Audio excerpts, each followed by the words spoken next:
The cold and calculated pirate Queen of Omega had a mysterious rise to power, but what exactly were her intentions now that she had consolidated much of her accrued influence in the Terminus Systems? Greetings spacefarers, I'm Michael and welcome to MTJ Disorder's Mass Effect Lore, a passion piece on all things Mass Effect. If you are into science fiction, gaming and other action adventures, then go ahead and subscribe and like this video for more. Previously, we learned about as much as we can possibly infer in regards to Aria's origins, her backstory, and her long and brutal struggle to gain control over the powers that be on Omega. But how did she use this newfound position of leadership? And more importantly, what role did she have to play in the intervening years before the threat of the Reapers?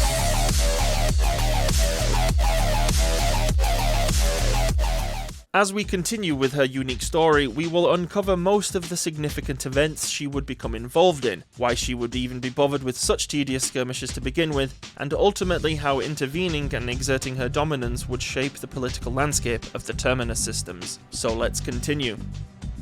Upon taking the proverbial throne of Omega, Aria likely began working on strengthening her hold over the mercenary gangs, capitalizing on the good relations that she probably maintained by sparing the life of the Patriarch. Beyond that, her rule for many years was rather uneventful. All she really wanted was to maintain the delicate balance of what life in the Terminus Systems was about. If you didn't challenge her and managed to pay your tribute without fail, then your conduct throughout was your business and yours alone. That's not to say she didn't get involved in disputes if they were to arise, only that her policies, if they existed at all, were nothing more than mob rules, with a primary understanding of anything goes as long as it didn't disrupt this dynamic. After all, there's only one rule on Omega. Don't fuck with Aria.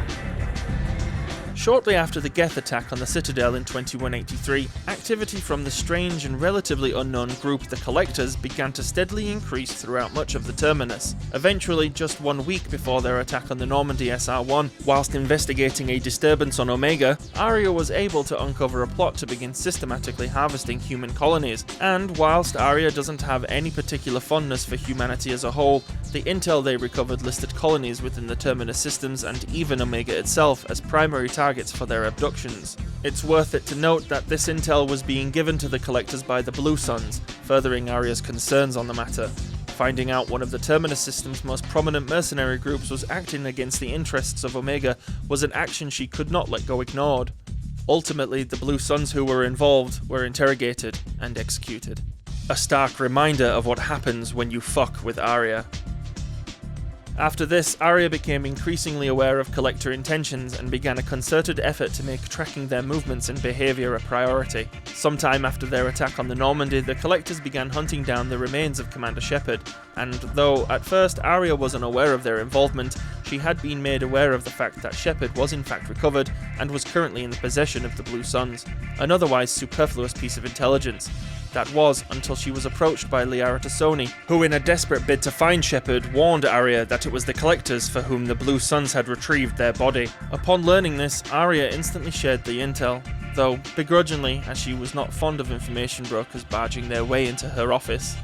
Around this time, Aria became romantically involved with a Turian named Nyreen Kandros, though that relationship, like many Aria was involved with, was tumultuous at best.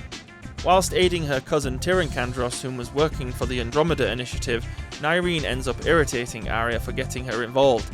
She even scolds Nyreen for thinking to waste her time with it. As mentioned in the previous video, Aria was a tough nut to crack romantically. Nyreen likely assumed her relationship with Aria would mean that she cared about her problems. Sadly for Nyreen, it did not. Throughout the events of Mass Effect 2, Aria can be found spending most of her time dealing with Omega's affairs in her office above the dance floor in Afterlife. It is here that her encounters with the newly resurrected Commander Shepard would mostly take place. Understandably, at first, she was suspicious of their appearance. After all, she had recently been involved in the trafficking of their corpse.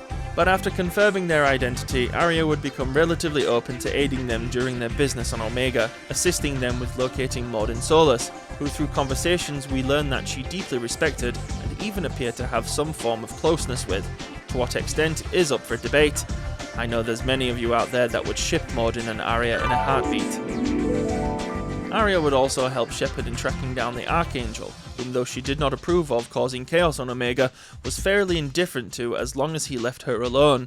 Just why Aria would show any interest in helping who at the time was a Cerberus agent isn't completely clear, though she was very aware that their mission was to take down the Collectors, something we know she also had a vested interest in.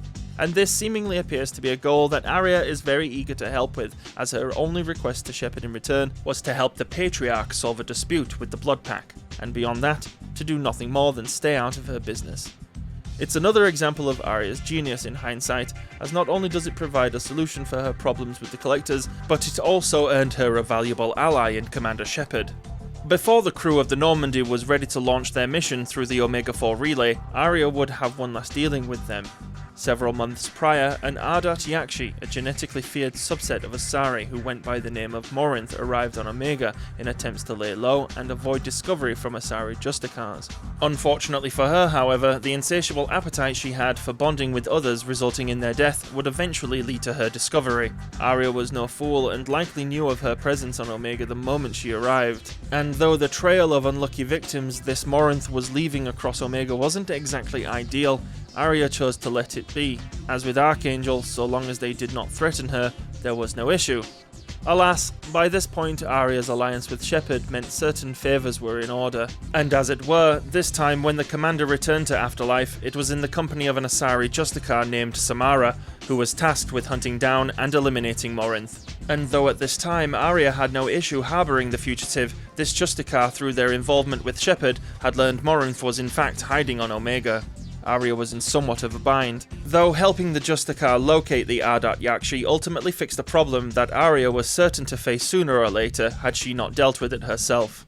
In the end, Aria's conduct always results in her coming out on top in some form or other. The Pirate Queen of Omega always gets her way.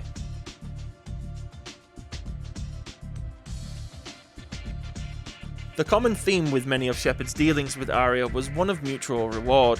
As Shepard was working for Cerberus, they didn't exactly have the moral high ground as far as Aria was concerned.